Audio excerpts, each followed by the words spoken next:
Welcome back to FM Jeeping. My name is Mark, and today we're going to be installing a slim LED light bar under that ugly gap between my cage and my windshield.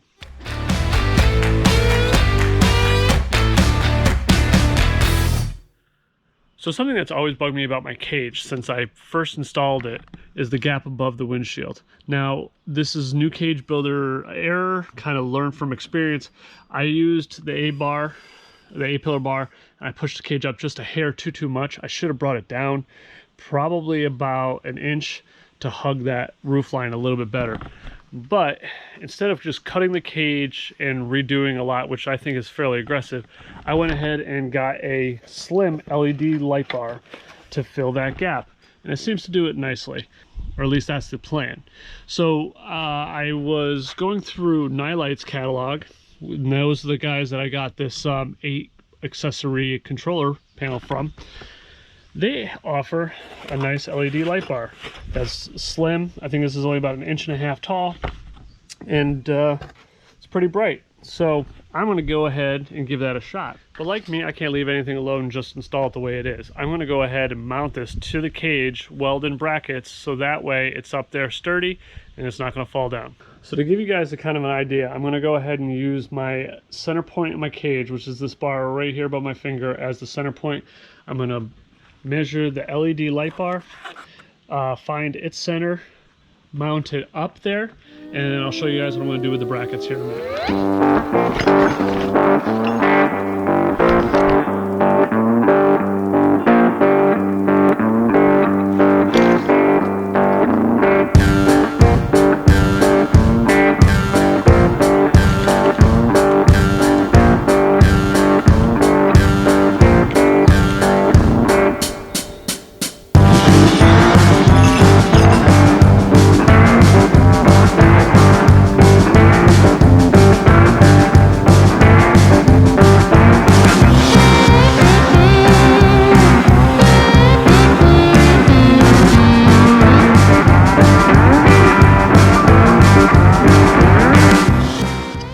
So in hindsight, I'm actually going to take some cardboard and shim the light away from the cage just a hair, so that way it's not bouncing up and down and smacking the cage if I hit really hard.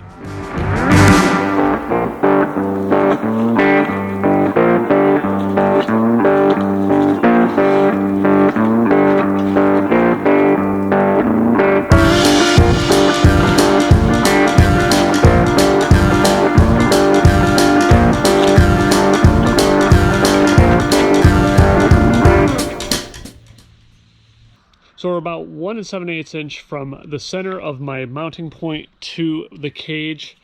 So what I'm going to do is take a spare piece of tube that I have kicking around, which is the same diameter as my cage. I'm going to measure 1 7/8 up from there and use that as the closest point. So basically I'm just going to use it to get the radius on where I need to cut. And then I'm just going to have to fine tune it from there. All right, so I measured 1 7/8. Grabbed a small piece of my cage, checked out the radius, throw it up there real quick. Yeah, it'll be close, but I at least have a starting point. So I'll go ahead, trim this down, and we'll just keep test fitting it until it's perfect.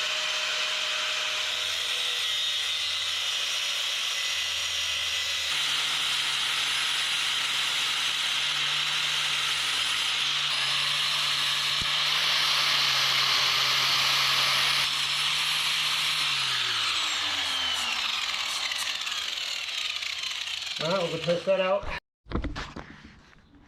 Yeah, that never happens. First try. Now let's do the other side. At 2 inches. Okay.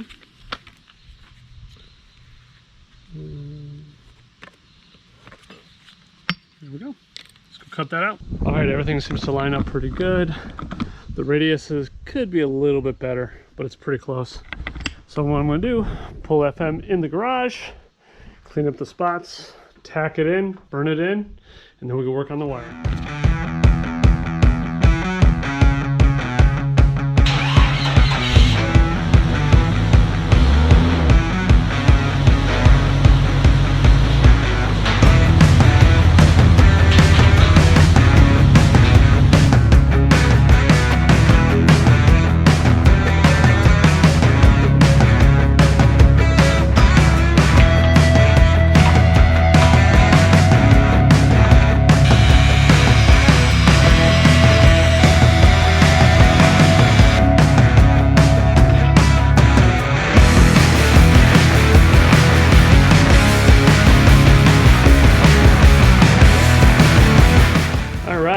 just got back from lunch.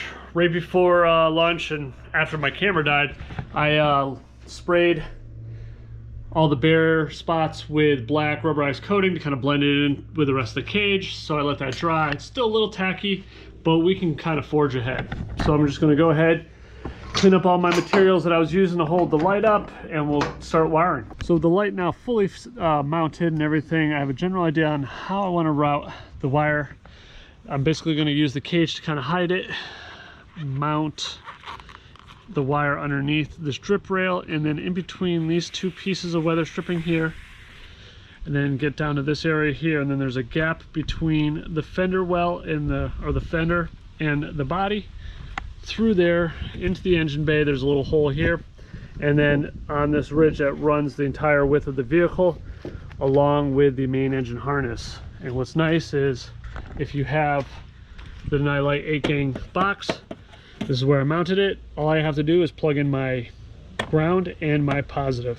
So the LED bar does come with some wire, but it's definitely not long enough. It's only probably about 20 or so inches of wire. So I'm going to extend those. I have a bunch of red and black wire. I'm going to weave together to make like a little, we'll call it harness. And that way I'll have enough wire to run to the accessory box. So now I'm ready to extend my wires so I can run to my accessory box. I'm going to go ahead and solder my connections.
Now I got the loom on, I got the wire run across. You could either tuck these back behind the main wiring harness here. I'm going to zip tie them later on. I also need to get more loom. I misplaced a big chunk of mine. I have no idea what it is, but we can carry on.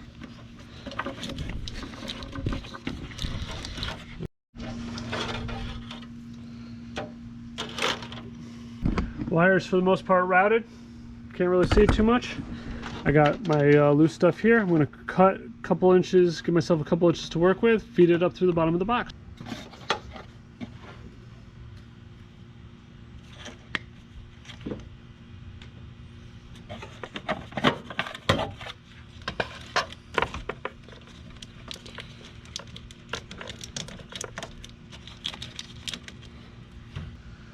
Now just strip off a little bit of wire to work with.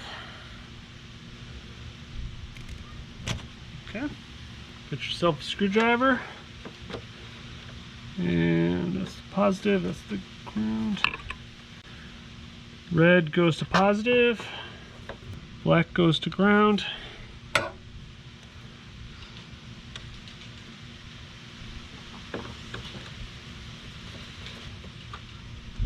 Alright, all set.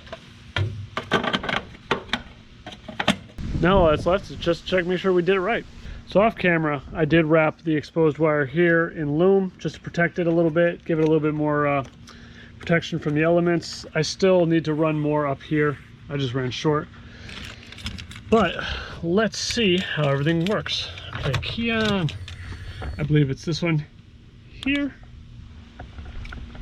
And we're on.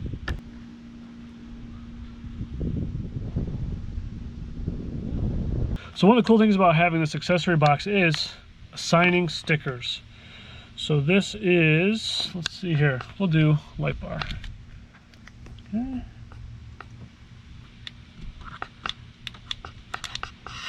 There we go. Boom, light bar. And we're good. So that was a pretty straightforward install. I think the hardest part was actually making the brackets for the light to attach to the cage. Now, under normal circumstances, if I didn't have the accessory box, I most likely would have done a relay, an inline fuse, and run a bunch of wires. I would have had to run wires into the cab, but because I had that accessory box, it really simplifies the installation. In fact, the hardest part, like I said, was making the brackets for the light. But overall, I'm very happy with how it came out. I like the look. I like that it covered up that big old gap that I created above the windshield. And overall, I'd say it's pretty good.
So that's pretty much it. It's a very simple installation, especially if you're using an accessory box.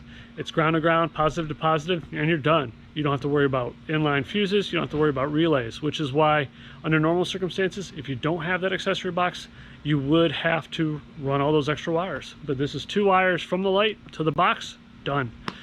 So I hope you guys enjoyed that. Pretty good install. I really like the look of the light. If you want to get one of these for yourself or something like it, or the accessory box that I showed as well, I'll leave the link for those down in the description below. And if you have any questions, comments, concerns, criticisms, leave those down below in the comment section. And just like always, we'll catch you on the next one.